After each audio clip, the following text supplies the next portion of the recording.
ಇನ್ನು ಕೊಲೆ ಕೇಸ್ನಲ್ಲಿ ದರ್ಶನ್ ಜೈಲು ಪಾಲಾಗಿರುವಂತಹ ಹಿನ್ನೆಲೆಯಲ್ಲಿ ಈಗ ದರ್ಶನ್ ಭೇಟಿಗೆ ಅವರ ಕುಟುಂಬ ಸದಸ್ಯರು ಕೂಡ ಬಂದಿದ್ದಾರೆ. ಪರಪ್ಪನ ಅಗ್ರಹಾರ ಜೈಲಿಗೆ ದರ್ಶನ್ ಫ್ಯಾಮಿಲಿ ಬಂದಿದೆ. ದರ್ಶನ್ ನೋಡೋದಕ್ಕೆ ಅಂತ ಹೇಳಿ ಬಂದಿರುವಂತಹ ಅವರ ಕುಟುಂಬ ಸದಸ್ಯರು ದರ್ಶನ್ ಭೇಟಿಗೆ ಅವರ ಫ್ಯಾಮಿಲಿ ಅವರು ಬಂದಿದ್ದಾರೆ. ದರ್ಶನ್ ಅವರ ತಾಯಿ ಮತ್ತು ಅವರ ತಮ್ಮ ಬಂದಿದ್ದಾರೆ. ಈಗ ಪರಪ್ಪನ ಅಗ್ರಹಾರಕ್ಕೆ ಅವರ ದರ್ಶನ್ ಪತ್ನಿ ಮತ್ತು ಮಗ ಕೂಡ ಬಂದಿದ್ದಾರೆ. ದರ್ಶನ್ ತಾಯಿ ಮೀನಾ, ಅವರ ತಮ್ಮ ದಿನಕರ್ ತೂಗುದೀಪ ಜೈಲಿನಲ್ಲಿ ಈಗ ದರ್ಶನ್ನ ಭೇಟಿ ಮಾಡಿದ್ದಾರೆ. ಜೊತೆಗೆ ಪತ್ನಿ ವಿಜಯಲಕ್ಷ್ಮಿ ಮತ್ತು ಮಗ ವಿನೀಶ್ ಕೂಡ ಬಂದಿದ್ದಾರೆ ಜೈಲಿಗೆ ದರ್ಶನನ್ನ ಭೇಟಿ ಮಾಡೋದು. ಲಾಸ್ಟ್ ವೀಕ್ ಕೂಡ ವಿಜಯಲಕ್ಷ್ಮಿ ಅವರು ಬಂದು ಹೋದ್ರು. ವಿನೀಶ್ ಕೂಡ ಬಂದು ಹೋಗಿದ್ದ. ತನ್ನ ತಂದೆಯನ್ನ ನೋಡಿ ಭಾವುಕನಾಗಿದ್ದ. ಸಹಜವಾಗಿ ದರ್ಶನ್ ಕೂಡ ತನ್ನ ಮಗನನ್ನು ನೋಡಿ ಭಾವುಕರಾದರು ಅನ್ನುವಂಥ ಒಂದು ವಿಚಾರ. ಸೊ ಬಟ್ ಈಗ ಕೊಲೆ ಕೇಸ್ನಲ್ಲಿ ಆರೋಪಿಯಾಗಿರುವಂಥ ದರ್ಶನ್ ಪರಪ್ಪನ ಅಗ್ರಹಾರದಲ್ಲಿ ದಿನಗಳನ್ನು ದೂಡ್ತಾ ಇದ್ದಾರೆ. ಸೊ ಅವರನ್ನ ಭೇಟಿ ಆಗೋದಕ್ಕೆ ಅಂಥೇಳಿ ಅವರ ಫ್ಯಾಮಿಲಿಯವರು ಕೂಡ ಬಂದಿದ್ದಾರೆ. ಲಾಸ್ಟ್ ವೀಕ್ ಕೂಡ ದರ್ಶನ್ ಅವರ ಫ್ಯಾಮಿಲಿ ಸದಸ್ಯರು ಬಂದಿದ್ರು. ದರ್ಶನ್ನ ಭೇಟಿ ಮಾಡಿ ಮಾತಾಡ್ಕೊಂಡು ಹೋಗಿದ್ರು.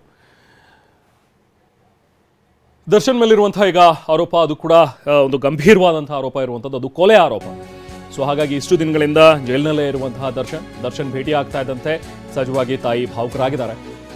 ದರ್ಶನ್ ಅಪ್ಪಿಕೊಂಡು ತಾಯಿ ಮೀನಾ ಅವರು ಕಣ್ಣೀರು ಹಾಕಿದಾರಂತೆ. ಎಷ್ಟೇ ಇದ್ರು ತಾಯಿ ಮುಂಚೆ ಗೊತ್ತಾದಂಥ ಒಂದು ವಿಚಾರ ಅಂತ ಹೇಳಿದ್ರೆ ತಾಯಿ ಮೇಲೂ ಕೂಡ ದರ್ಶನ್ ಹಲ್ಲೆ ಮಾಡಿದ್ರು ಅನ್ನುವಂಥದ್ರ ಬಗ್ಗೆ ಈ ಹಿಂದೆ ವರದಿಯನ್ನು ನಾವೇ ಪ್ರಸಾರ ಮಾಡಿದ್ವಿ. ಅಂದರೆ ಯಾವುದೋ ಒಂದು ಚಿಕ್ಕ ಪುಟ್ಟ ವಿಚಾರಗಳಿಗೆ ಗಲಾಟೆ ಮಾಡಿಕೊಂಡು ತಾಯಿ ಮೇಲೂ ಕೂಡ ಹಲ್ಲೆ ಮಾಡಿದ್ರು ದರ್ಶನ್ ಅಂತೇಳಿ. ಬಟ್ ಅದೇನೇ ಇದ್ರೂ ಕೂಡ ತಾಯಿ ಹೃದಯ ಸಹಜವಾಗಿ ತನ್ನ ಮಗ ಈ ಥರದೊಂದು ಸಂದರ್ಭದಲ್ಲಿ ಇದಾನಲ್ಲ, ಈ ಥರದೊಂದು ತೊಂದರೆಯಲ್ಲಿ ಸಿಕ್ಕಾಕೊಂಡಿದ್ದಾನಲ್ಲ ಅಂಥೇಳಿ ಸಹಜವಾಗಿ ತಾಯಿಗೆ ಬೇಜಾರಾಗೇ ಆಗತ್ತೆ. ಸೊ ಹಾಗಾಗಿ ದರ್ಶನನ್ನು ನೋಡಿದ ತಕ್ಷಣ ಅಪ್ಪಿಕೊಂಡು ಹತ್ರಂತೆ ಮಗ ವಿನೀಶ್ನನ್ನ ತೊಡೆ ಮೇಲೆ ಕೂರಿಸ್ಕೊಂಡು ದಾಸ ಅಂದರೆ ದರ್ಶನ್ ಭಾವುಕರಾಗಿದ್ದಾರೆ.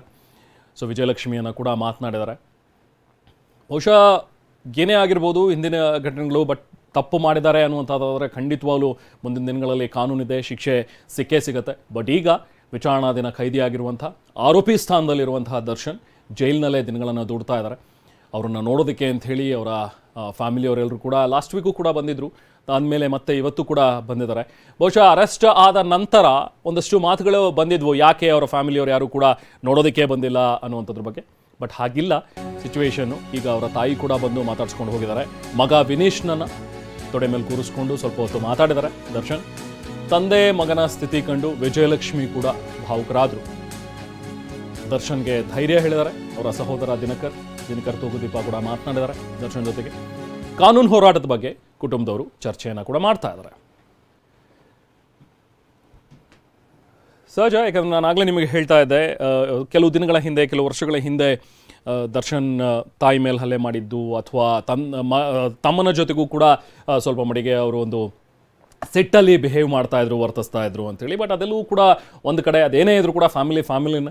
ಸೊ ಒಬ್ಬ ಫ್ಯಾಮಿಲಿಯ ಸದಸ್ಯ ಸಂಕಷ್ಟದಲ್ಲಿದ್ದಾನೆ ಅಂತ ಹೇಳಿದ್ರೆ ಸಹಜವಾಗಿ ಅವರ ಕುಟುಂಬಸ್ಥರು ಬರ್ತಾರೆ, ಭೇಟಿ ಆಗ್ತಾರೆ. ಅದೇ ರೀತಿ ಇವತ್ತು ದರ್ಶನ್ನ ನೋಡೋದಕ್ಕೆ ಅಂಥೇಳಿ ಅವರ ತಾಯಿ ಮೀನಾ ಅವರು ಬಂದಿದ್ದರು. ಹಾಗೆ ಸಹೋದರ ದಿನಕರ್ ತೂಗುದೀಪ ಕೂಡ ಬಂದು ಮಾತನಾಡಿಸಿದ್ದಾರೆ. ಇನ್ನು ಅವರ ಪತ್ನಿ ವಿಜಯಲಕ್ಷ್ಮಿ ಮತ್ತು ಮಗ ವಿನೀಶ್ ಕೂಡ ಬಂದಿದ್ದರು. ಎರಡು ದೃಶ್ಯಗಳನ್ನು ಗಮನಿಸ್ಬೋದು. ದರ್ಶನ್ ಭೇಟಿಗೆ ಬಂದಿರುವಂಥ ಅವರ ಕುಟುಂಬಸ್ಥರು ಆ ಬ್ಲ್ಯಾಕ್ ಕಲರ್ ಕಾರನ್ನು ತಾವೇನು ನೋಡ್ತಾ ಇದ್ರೆ, ಇದೇ ಕಾರ್ನಲ್ಲಿ ಅವರ ಪತ್ನಿ ಬಂದಿದ್ದಾರೆ ವಿಜಯಲಕ್ಷ್ಮಿ. ಮತ್ತೊಂದು ಕಡೆ ದರ್ಶನ್ ಮತ್ತು ವಿಜಯಲಕ್ಷ್ಮಿ ಇತ್ತೀಚೆಗಷ್ಟೇ ದುಬೈನಲ್ಲಿ ತಮ್ಮ ವಿವಾಹ ವಾರ್ಷಿಕೋತ್ಸವವನ್ನು ಆಚರಿಸಿಕೊಂಡು ಸಂತಸದಲ್ಲಿದ್ದಂತಹ ದಂಪತಿ. ಬಟ್ ಕೆಲವೊಂದಷ್ಟು ಸಿಚುವೇಶನ್ ಕೋಪದ ಕೈಗೆ ಬುದ್ಧಿ ಕೊಟ್ಟು ಆಗಬಾರ್ದಾಗತ್ತೆ ಅಂತ ಹೇಳ್ತಾರಲ್ಲ, ಸ್ವಂತದ್ದೇ ಒಂದು ಸಿಚುವೇಶನ್ನಲ್ಲಿ ಬಹುಶಃ ದರ್ಶನ್ ಈಗ ಸಿಕ್ಕಾಕೊಂಡಿದ್ದಾರೆ. ಇದೆಲ್ಲವೂ ಕೂಡ ಕಾನೂನು ಹೋರಾಟದಲ್ಲಿ ಮುಂದೆ ಗೊತ್ತಾಗತ್ತೆ. ದರ್ಶನ್ ಪಾತ್ರ ಎಷ್ಟಿತ್ತು, ದರ್ಶನ್ ಈ ಕೊಲೆಯಲ್ಲಿ ಏನಿದೆ ಅವರ ಒಂದು ಪಾತ್ರ ಅಥವಾ ಏನು ವಿಚಾರ ಅನ್ನುವಂಥದ್ದೆಲ್ಲವೂ ಕೂಡ ತನಿಖೆಯಿಂದ ಬಯಲಾಗಬೇಕು. ಜೊತೆಗೆ ಕೋರ್ಟ್ ಏನು ತೀರ್ಮಾನ ಕೊಡುತ್ತೆ, ಕಾನೂನಾತ್ಮಕವಾಗಿ ಏನು ಶಿಕ್ಷೆಗಳಾಗತ್ತೆ ಅನ್ನುವಂಥದ್ದು ಮುಂದಿನ ಹಂತದಲ್ಲಿ ಗೊತ್ತಾಗುತ್ತೆ. ಬಟ್ ಈಗ ಸದ್ಯಕ್ಕಿರುವಂಥದ್ದು ಜೈಲಿನಲ್ಲಿ ಇದ್ದಾರೆ ದರ್ಶನ್. ಇನ್ನು ಈಗ ನೆಕ್ಸ್ಟು ಬೇಲ್ಗೆ ಮೂವ್ ಮಾಡಬೇಕು, ಈಗಲೇ ಬೇಡ ಅನ್ನುವಂಥದ್ರ ಬಗ್ಗೆ ಕೆಲವೊಂದಷ್ಟು ಜನ ವಕೀಲರು ಕೂಡ ಸಲಹೆಯನ್ನು ಕೊಟ್ಟಿದ್ದಾರಂತೆ. ಸೊ ಇನ್ನಷ್ಟು ದಿನಗಳ ಆಗಲಿ, ಅದಾದ ನಂತರ ಬೇಲಿಗೆ ಅಪ್ಲಿಕೇಶನ್ ಹಾಕೋಣ ಅನ್ನುವಂಥದ್ರ ಬಗ್ಗೆ ಬಹುಶಃ ಅವರು ಕೂಡ ಕಾನೂನಾತ್ಮಕವಾಗಿ ಹೇಗೆ ಹೋರಾಟ, ಯಾವಾಗ ಹೋರಾಟ ಸ್ಟಾರ್ಟ್ ಮಾಡಬೇಕು ಅನ್ನುವಂಥದ್ರ ಬಗ್ಗೆ ಅವರು ಕೂಡ ಚರ್ಚೆಗಳನ್ನು ಮಾಡ್ತಾ ಇದ್ದಾರೆ. ಇದೆಲ್ಲದರ ನಡುವೆ ಕೆಲವೊಂದಷ್ಟು ಜನ ಬರೋದು, ಭೇಟಿ ಆಗೋದು ಅದಂತೂ ನಡೆದೇ ಇದೆ. ಮೊನ್ನೆ ಅಷ್ಟೇ ರಕ್ಷಿತಾ ಮತ್ತು ಪ್ರೇಮ್ ಅವರು ಕೂಡ ಬಂದು ಮಾತಾಡಿಸ್ಕೊಂಡು ಹೋಗಿದ್ರು. ಸೊ ಹಾಗೆ ದರ್ಶನ್ ಅವರ ಕುಟುಂಬಸ್ಥರು ಕೂಡ ಇವತ್ತು ಬಂದು ಮಾತಾಡಿದ್ದಾರೆ.